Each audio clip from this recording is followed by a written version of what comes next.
अस्सलाम वालेकुम viewers, I am Hina Mahjabeen. I hope you all will be fine. हम study कर रहे हैं MGT 201 फाइनेंशियल मैनेजमेंट का कोर्स, जिसका module number 5 financial analysis tools and topic number है 101 इंडेक्स एनालिसिस पार्ट नंबर 1, जिसमें आज हमने स्टार्ट करना है टॉपिक इंडेक्स एनालिसिस का। बट टुडेज़ टॉपिक स्टार्ट करने से पहले अगर आप मेरे चैनल पर न्यू हैं दैन प्लीज़ मेरे चैनल को सब्सक्राइब कर दें और बेल आइकन को क्लिक करना मत भूलेगा, ताकि अपकमिंग लेक्चर्स, डिफरेंट असाइनमेंट्स, क्विज़ेज़ और पेपर्स के नोटिफिकेशंस आप तक पहुंच जाएं। लाइक भी कीजिएगा, शेयर भी कीजिएगा। ओके जी, let's start from today's lecture that is about index analysis. जो हमने टॉपिक स्टार्ट करना है, firstly let's see what is index analysis. It is based on a statistical tool which is called index number. एक main number होता है जिसे index number कहते हैं, ठीक है, तो उस पर बेस करती है। और index numbers is a type of analysis where we compare two values, one of the values is of a normal base period and another value is of the current period. Okay जी, यहाँ पर compare करते हैं two values के। Current period suppose करें, मैं अभी की बात कर रही हूँ, और नॉर्मल बेस पीरियड, यानी आप एक बेस बना लेते हो, यानी कोई प्रीवियस ईयर ले लेते हो, तो उसके साथ वैल्यूज़ कंपेयर करते हो। कंपेयर करके देख सकते हो कि क्या परफॉर्मेंस जा रही है आपके बिजनेस की, ठीक है। तो इस तरह से ये वर्क करता है। So index number is such a technique in which we compare the value of every year और every time period with the value of a base period. Suppose करो 2010 है जो वो बेस पीरियड ले रहे हो आप, ठीक है, और 2019 जो है वो आप करंट ईयर या टाइम पीरियड जो है आप ले रहे हो, तो उसके साथ compare each and every atom को दूसरी जो बेस पीरियड है या उसकी वैल्यू के साथ कंपेयर करते हैं, ठीक है। एंड सी दैट और today's value has increase from the value of a base year, decrease और सेम एज बिफोर। यानी आप देख सकते हो आपकी वैल्यू इंक्रीज हुई है या डिक्रीज हुई है या फिर सेम एज इट इज़ है, जैसे पहले बेस पीरियड से कंपेयर कर रहे हो उसके according. So if we have got a current value which is the value of today or the current period or the current year, वही बात कर रही हूँ कि करंट ईयर या करंट ईयर की जो वैल्यू होगी, सपोज करो सेल्स की बात कर रही हूँ, इन्वेंट्री की बात कर रही हूँ, या फिर बैंक की बात कर रही हूँ, उसकी जो वैल्यू आज के दिन होगी, यानी टुडे जो करंट वैल्यू जो भी ईयर ले रहे हो, ज़रूरी नहीं है मैं आज के साल की बात कर रही हूँ, हो सकता है मैं जो करंट ईयर है मैं 2020 की बात कर रही हूँ या 2022 की बात कर रही हूँ, तो वो जो करंट ईयर होगा, और बेस ईयर आप इससे प्रीवियस या फिर जो भी लेना चाहो उसको बेस बनाकर यानी कंपेयर कर सकते हो दोनों की वैल्यूज़ को, ईच एंड एवरी आइटम। यानी सेल्स जो आप बेस ईयर का जो सेल्स की अमाउंट होगी उसको कंपेयर करोगे करंट ईयर की सेल्स की अमाउंट के साथ। इसी तरह से अगर बैंक की जो अमाउंट है उसको करंट ईयर की जो वैल्यू है उसको कंपेयर करोगे बेस जो है ईयर है उसकी वैल्यू के साथ। तो मैं भी आपको बैलेंस शीट दिखाऊंगी भी सही, प्रॉफिट एंड लॉस अकाउंट दिखाऊंगी कि किस तरह से आप कंपेयर कर सकते हो और इसे फाइंड कर सकते हो। And we got a base value which is the value of the base year. Base year मैंने बता दिया, जैसे एक बेस बना लेते हो आप और उसी के साथ कंपेयर करते हो। It means that we will have a base year value and will have a current year value. यानी बेस टेबल से जो लोगे वैल्यू, बेस वैल्यू लोगे उसे बेस ईयर वैल्यू कहेंगे, और करंट ईयर वैल्यू जो होगी जो करंट आपने ईयर लिया होगा। What we do is that we relate the current year's value with the base year's value, we convert it to a 100 base। अच्छा, कंपेयर करने के बाद 100 बेस में कन्वर्ट करोगे, यानी उसे मल्टीप्लाई 100 ले लोगे। होता है ना मिलियंस बिलियंस में वैल्यूज़ हों तो उन्हें कंपेयर करना बहुत ज़्यादा मुश्किल होता है, तो हम क्या करते हैं उसे 100 बेस में कन्वर्ट कर देते हैं। Which means that the value which we have after dividing it to base value and then multiply it by 100 due to which the resulted value comes in the denomination of 100। इसमें ये होगा base 100 ले रहे हो, जैसे percentage में लेते हैं क्योंकि ये रिलेटिव एनालिसिस में ही जा रहा है, क्योंकि रेशियो एनालिसिस जब हमने स्टार्ट की थी तो ये बताया था कि 2 टाइप्स की एनालिसिस, एक रिलेटिव होती है, एक एब्सोल्यूट होती है वैल्यू। तो एब्सोल्यूट तो एज इट इज़ जैसे अपीयर होती है वैसे ही बता देते हो, रिलेटिव में आप कंपेयर करते हो वैल्यूज़ को, और परसेंटेज में वैल्यू जो आती है वो रिलेटिव एनालिसिस की टाइप होगी, ठीक है। यहाँ भी परसेंटेज की बात हो रही है, और इसमें क्या कह रहे हैं आपने 100 बेस में कन्वर्ट करना है, यानी आपके पास परसेंटेज में निकलेगा कि यानी आपकी जो वैल्यू है, सेल्स की जो अमाउंट आई है वो 10% इंक्रीज हुई है या डिक्रीज हुई है बेस ईयर के अगेंस्ट, ठीक है। तो ये इस तरह से क्या करना है, आपकी करंट ईयर की जो वैल्यू है उसे डिवाइड करोगे बेस ईयर की वैल्यू। सपोज करो सेल्स की जो वैल्यू थी मेरे पास 1000 थी, करंट ईयर वैल्यू 1000 थी, और यहाँ पर मेरे पास बेस ईयर में सेल्स की वैल्यू गिवन है 3000 कर लो, तो मैं क्या करूँगी 1000 डिवाइडेड बाय 3000 मल्टीप्लाई 100 करूँगी, because we are converting it into a base 100। Multiply 100 करूँगी तो मेरे पास परसेंटेज में जो आंसर निकलेगा वही मेरा होगा कि इतने परसेंट इंक्रीज़ हुआ है या डिक्रीज़ हुआ है। फिर मैं उसे कंपेयर करूँगी क्या इंक्रीज़ या डिक्रीज़ है। If we want to see that how is the conversion of base 100, then we have to apply it on profit and loss account and balance sheet। यानी अगर मैं देखना चाहती हूँ कि किस तरह से कन्वर्जन होती है बेस 100 की, या किस तरह से आप इसको यूज़ कर सकते हो, देन आप क्या करोगे profit and loss account, because आप प्रॉफिट और लॉस अकाउंट से बहुत सारी डिफरेंट सेल्स वगैरह निकाल सकते हो, एक्सपेंसेस वगैरह जो भी हैं वो ले सकते हो, और बैलेंस शीट से अमाउंट लेकर उन पर भी अप्लाई कर सकते हो। It means that index analysis is such an analysis which has to apply on both financial statement. आपको दोनों पर अप्लाई करना होता है। ये भी तो देखना होता है प्रॉफिट हो रहा है, लॉस हो रहा है, कौन सी चीज़ कम जा रही है, कौन सी चीज़ ज़्यादा जा रही है, इंक्रीज डिक्रीज, अप्स डाउन्स, ये सारी चीज़ें देखनी होती हैं, बिकॉज मोस्ट इंपॉर्टेंट जो हमारी वैल्यूज़ होती हैं वो इन्हीं दोनों फाइनेंशियल स्टेटमेंट्स में होती हैं। So let's see the formula of indexing भी कहेंगे, या फिर कन्वर्टिंग बेस इनटू बेस 100, या अप्लाई इंडेक्स नंबर्स और इंडेक्स एनालिसिस। जो रेशो है इसका फॉर्मूला है each atom of current year divided bye same atom of base year. Suppose करो करंट ईयर सेल्स की बात कर रही हूँ, उसकी जो वैल्यू है डिवाइडेड बाय जो बेस ईयर मैंने लिया है उसमें सेल्स की जो वैल्यू है वो डिवाइड करोगे, देन मल्टीप्लाई 100 कर दोगे। एग्जाम्पल ले लेते हैं हम यहाँ पर। सपोज करें बेस ईयर यहाँ पर 2010 है और करंट ईयर मेरे पास 2090। करंट ईयर ये मौजूदा होगा, ज़्यादा आगे होगा, ठीक है। तो सेल्स कितनी है 400,000 है बेस ईयर की, और करंट कितनी है मुझे फॉर्मूला पता है ईच एटम। अभी ईच एटम की बात नहीं हो रही, जस्ट यहाँ पर सेल्स बताइए, यानी sales of current year divided by sales of जो बेस ईयर है मल्टीप्लाई 100, दोनों को मल्टीप्लाई करो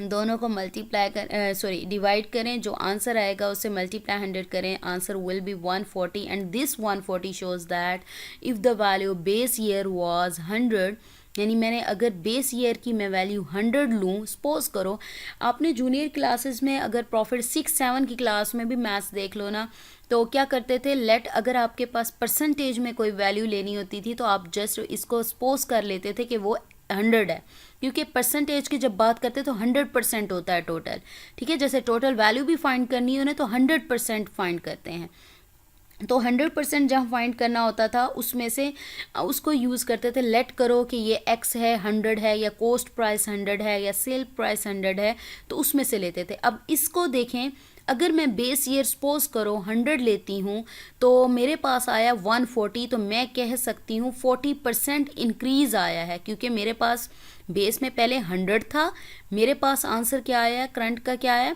140, यानी 40 ज़्यादा है ना, तो यहाँ तो 100% की बात हो रही है, तो 40 ज़्यादा है, यानी 40% increase has come in the value of sales, क्योंकि सेल्स की बात हो रही है as compared to the year 2010 to 19, यानी 10 से 19 तक सेल्स में क्या डिफरेंस आया है 40% इंक्रीज़ आया। इस तरह से आप देख सकते हो कि आपकी वैल्यूज़ जो हैं वो इंक्रीज़ हो रही हैं या डिक्रीज़ हो रही हैं, ठीक है। When we talk about profit and loss account, all the components of profit and loss account including sales, cost of goods sold, gross profit, operating expenses, extraordinary items, profit before tax, profit after tax are taken in index analysis। ये सारे जो components हैं profit and loss account की जो values इनकी हैं वो ली जाती हैं, और उनको ईच एंड एवरी वैल्यू जो है उसकी बेस जो शीट होती है या फिर बेस बैलेंस शीट है या बेस पीरियड है उसके साथ कंपेयर करके हम इनकी पोजीशन देख सकते हैं।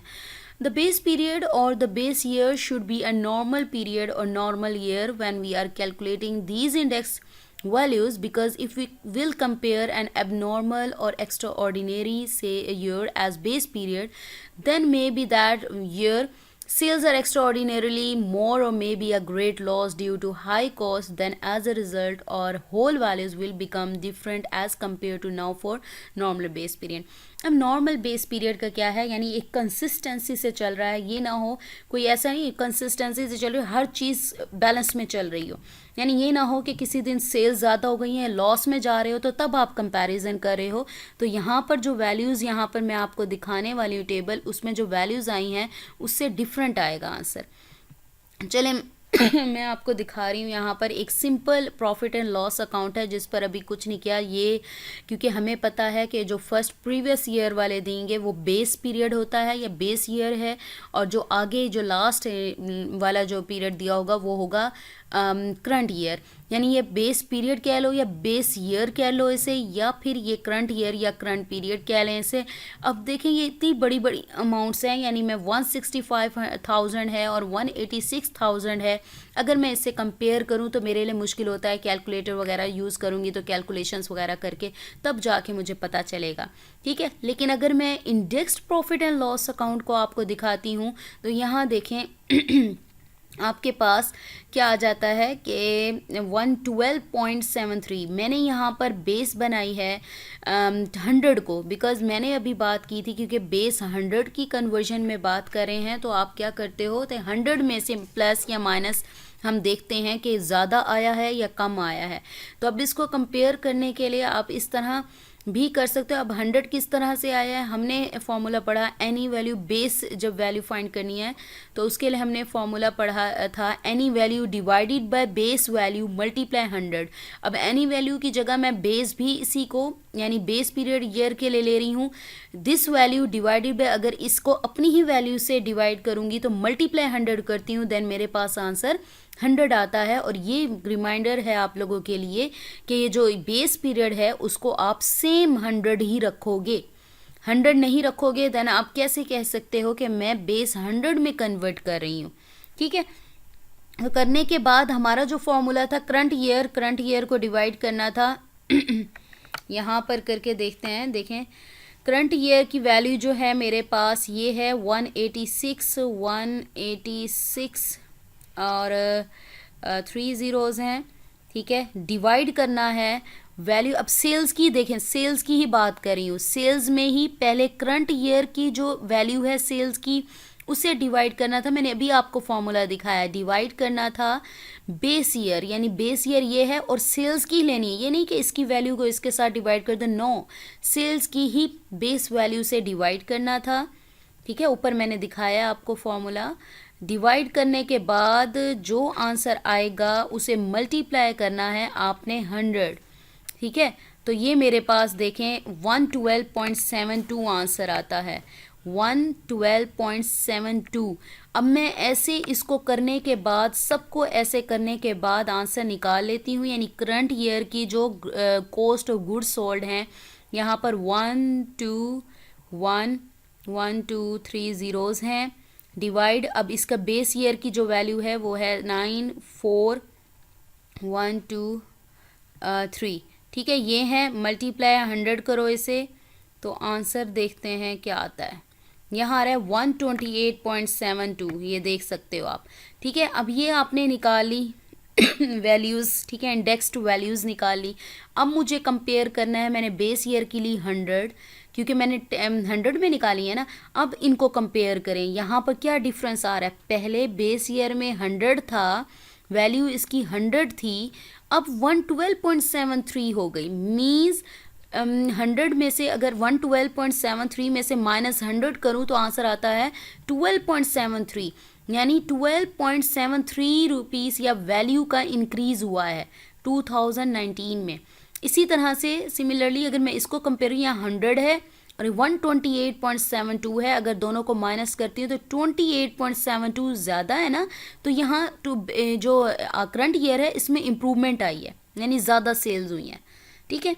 तो इसके साथ करूँ तो अब यहाँ देखें, यहाँ 100 था और यहाँ 100 से कम हो गई, यानी 8 पॉइंट समथिंग बन रहा है, तो इन दोनों को माइनस करें तो 8 पॉइंट समथिंग आएगा, ठीक है, आई थिंक सो। माइनस करें तो आपको पता चलेगा कि इतने रुपीस कम हुए हैं, ग्रॉस प्रॉफिट इतना कम निकला है। देखिए यहाँ 100 से ज़्यादा है तो मीन्स आपके इंक्रीज़ यानी इम्प्रूवमेंट हुई है, ठीक है। इम्प्रूवमेंट भी हो सकती है अब कुछ कंडीशंस की बेस पे, यानी सेल्स ज़्यादा हुई हैं, कॉस्ट ऑफ गुड्स सोल्ड ज़्यादा हुई हैं, ग्रॉस प्रॉफिट आपका कम हो गया है यहाँ पर, ऑपरेटिंग एक्सपेंसेस कितने हैं, ओहो 7 गुना ज़्यादा बढ़ गए, 7.89%, यानी 100% में से 7.89, ऐसे ही ना, माइनस करूँ यही निकलेगा, ठीक है, इतने ज़्यादा हो गया है। ये प्रॉफिट बिफोर टैक्स कितना है, कम हो गया, 100 में से 72.73 को करें, जितना आता है 12, आई थिंक कितना आएगा पता नहीं, 18 19 ऐसे ही कुछ आएगा, माइनस करके देख लेते हैं तो हमें पता चल जाएगा कितना कम हुआ है। ओके, 100 माइनस 72.73, इतना कम हो गया है, ठीक है, इतना डिक्रीज़ हुआ है ये 27.7, ठीक है, ये प्रॉफिट बिफोर टैक्स क्या है, इतना डिक्रीज़ हुआ है, ये भी इतना ही डिक्रीज़ हुआ है, ये भी इतना ही डिक्रीज़ हो गया। इस तरह से आप कंपेयर कर सकते हो इसे, ठीक है।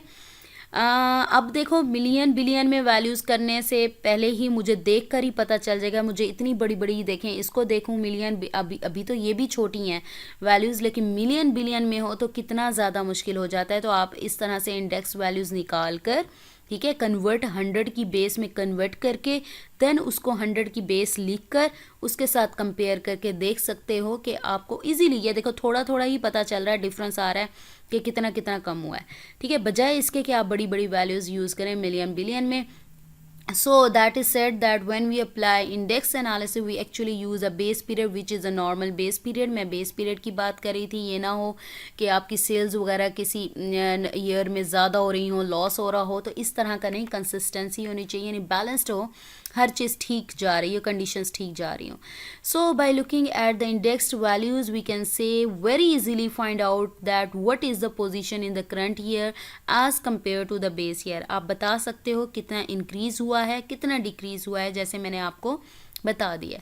सो we have completed over today's lecture here. मुझे अपनी दुआ में याद रखिएगा, अपना ख्याल रखिएगा, टेक केयर, अल्लाह हाफिज़।